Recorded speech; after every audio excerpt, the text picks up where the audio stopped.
fabric is that you can get burns on your skin if you have bare skin. So if you were a beginner, if Whitney came into the class as a beginner, I would tell her to go put her t-shirt on. But since she's not a beginner, I'll let her be. We like to cover the backs of the knees because we use that a lot for hanging.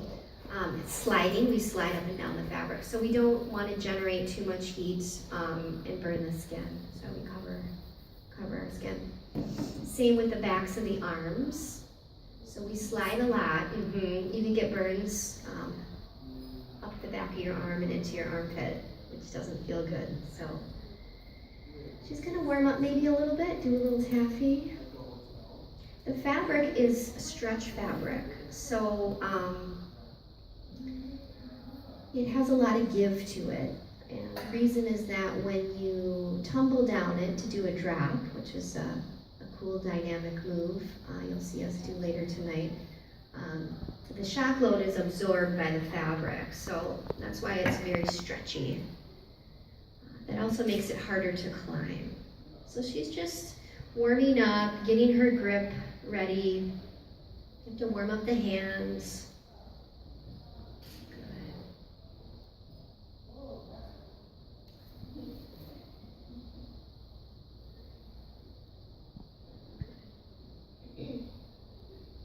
Takes a lot of flexibility through the shoulders. So she's stretching her shoulders here as well. Her back.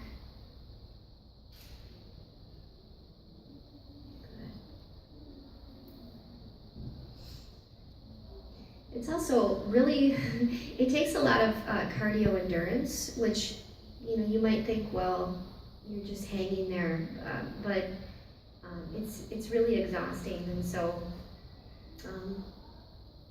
we do a lot of cardio training when we're not in the gym, just to be able to hang up there for long periods of time.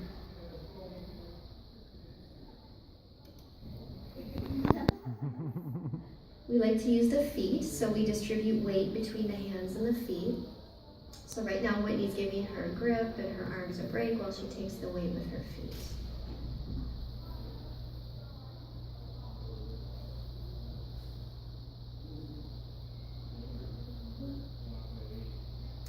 She's locked her foot into the fabric, so she doesn't have to pinch her feet together.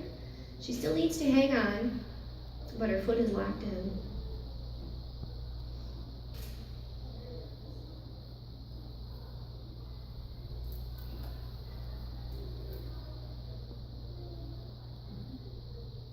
We're always looking for ways to find tension in the fabric. You find tension and then you can lean against it, use it for stability, for balance.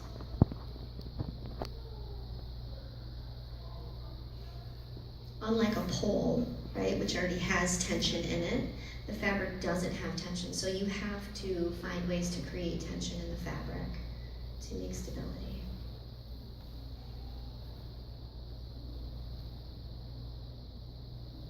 And there's a slide, and you can see how the fabric could burn the back of her arms there as she slides down. This is very sticky fabric too. So our rig is actually only set up about a third of what it can go up to. It can go up to 25 feet. It's pretty high. Yeah, our fabric there can hang from a 40-foot ceiling. So we are able to go pretty high with it.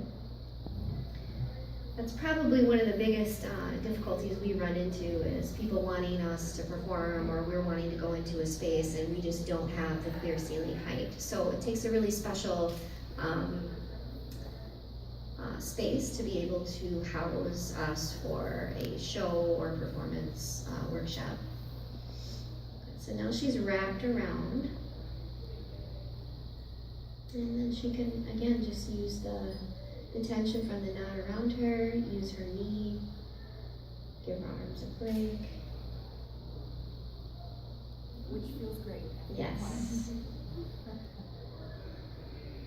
And spin around if you want. Mm-hmm.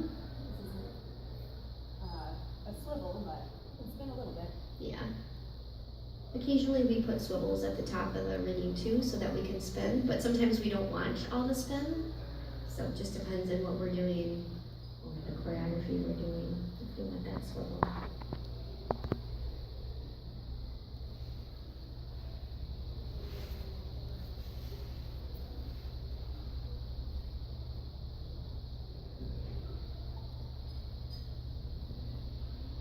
Something else that's really helpful is knowing knots, knowing how to tie different knots, how the theory of how knots work. If you put weight on a knot, you can choke it, different things like that. Because basically what we're doing up there in the fabric is creating all kinds of different knots. Also developing fine motor skills with your feet and your knees. So we use the feet and the knees to be able to tie up these knots. And I think that's a big challenge too for beginners is you're not used to using your feet to move things around, to tie knots and things like that. So that's one of the things we work on in technique. You have to have really good posture. We work on posture a lot as I sit up straight right now in my chair. It's really important that if you're climbing that you have good posture. If you climb with bad posture, you can really hurt your neck and your shoulders.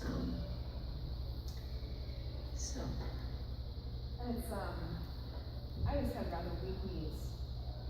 And when I started doing this, I realized that I was actually really strengthening them.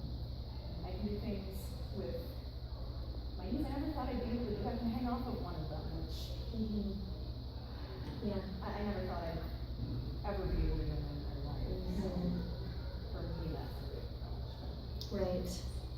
Yeah. We use a lot of different muscles that you wouldn't normally use, you know, using your hamstring, let's say, on the back of your thigh to carry all of your body weight. It's not a normal position to be in within your body. So a lot of different areas of the body that we have to develop.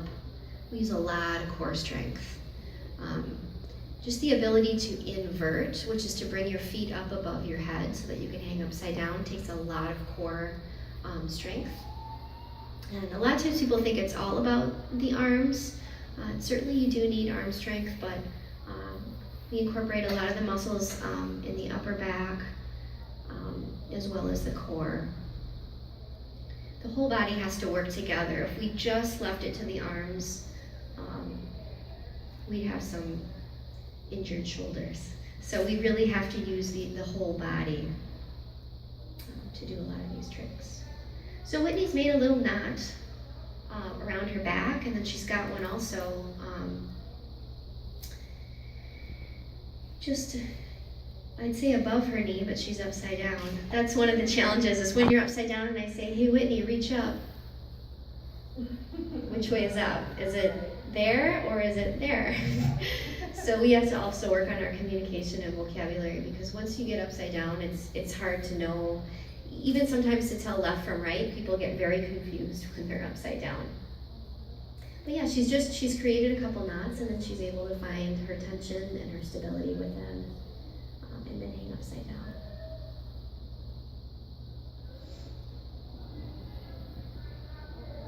All of the tricks that we learn very low to the ground. We don't let anybody go up high until they've really mastered things. And even then, we use very large crash mats when people are high. In the fitness industry, aerial fabric in particular is considered really high risk. And so we're right up there with things like skydiving and bungee jumping in terms of risk management, insurance. So we have really strict standards in terms of safety, regulation, what we have to do in our gym, how we have to teach, equipment, safety checks, all sorts of things like that. We're very highly regulated because of the high risk. Things like lyra, pole, dance trapeze, they're not as considered as dangerous, but because the fabric can be hung so high, that's where things get tricky. If you want to do a drop, which you're not going to see Whitney do a drop here because she's not hanging high enough. We will be doing some drops at the show tonight. We need probably a minimum of, I would say, a bare minimum of 15 feet. And even that is probably really cutting it close. So we like to have 18 to 20 feet. And a good aerial studio will have at least a 20-foot ceiling. A really awesome aerial studio might have a 30-foot ceiling. I once performed on a 40-foot ceiling. That's the highest that I've gone on my fabric.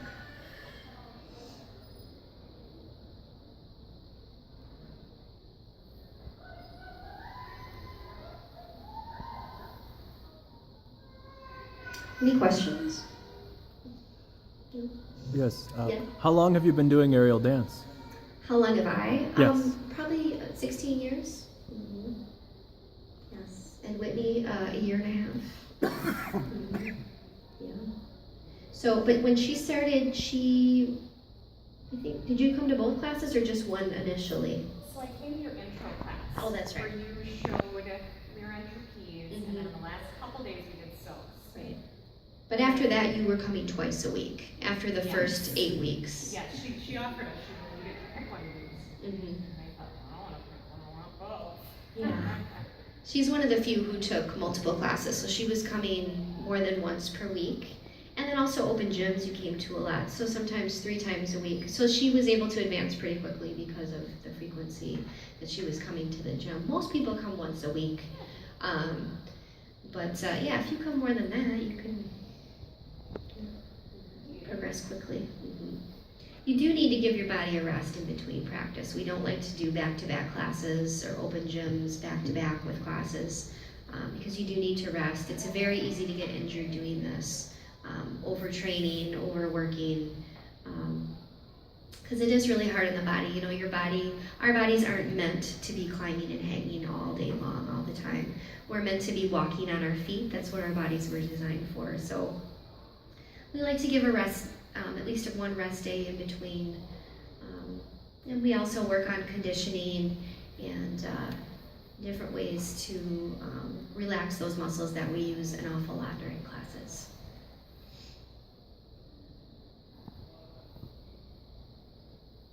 She's going to cross behind her back, so she's made a little X behind her back. Get your hair cut. A very, very X. So she's got to point attention now on her feet and behind her back. And then she's able to hang upside down. And this is a really nice position because the fabric is holding her. There's not a lot of effort on her part involved. And she can just breathe. She can also let her spine decompress here. So in everyday life, as you stand and walk around, gravity is pulling your spine down in the same direction all day long, every day of your life. When you go upside down, you give the spine a chance to elongate in the opposite direction. And that can be really, really great, especially for people who have back issues. The aerial yoga class that's really why a lot of people come to that class is they just want to have that feeling of letting their spine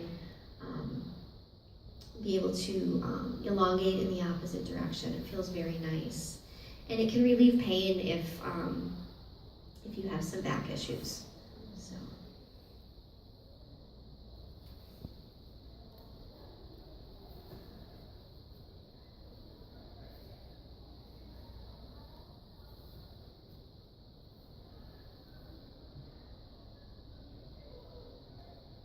Great way to get your splits. Let gravity pull you down. Maybe you could leg roll, do a split roll.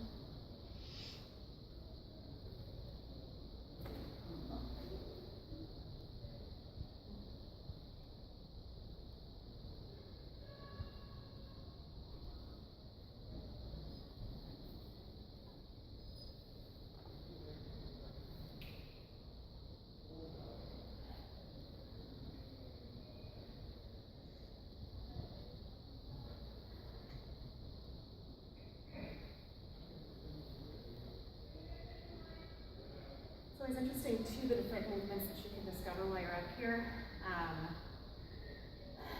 Especially when you're feeling in a creative mood. You know, find a nice solid spot when you're up on the silks and see what happens. Mm-hmm. Doesn't always work. Often it doesn't work. But boy, when it does, it's a lot of fun.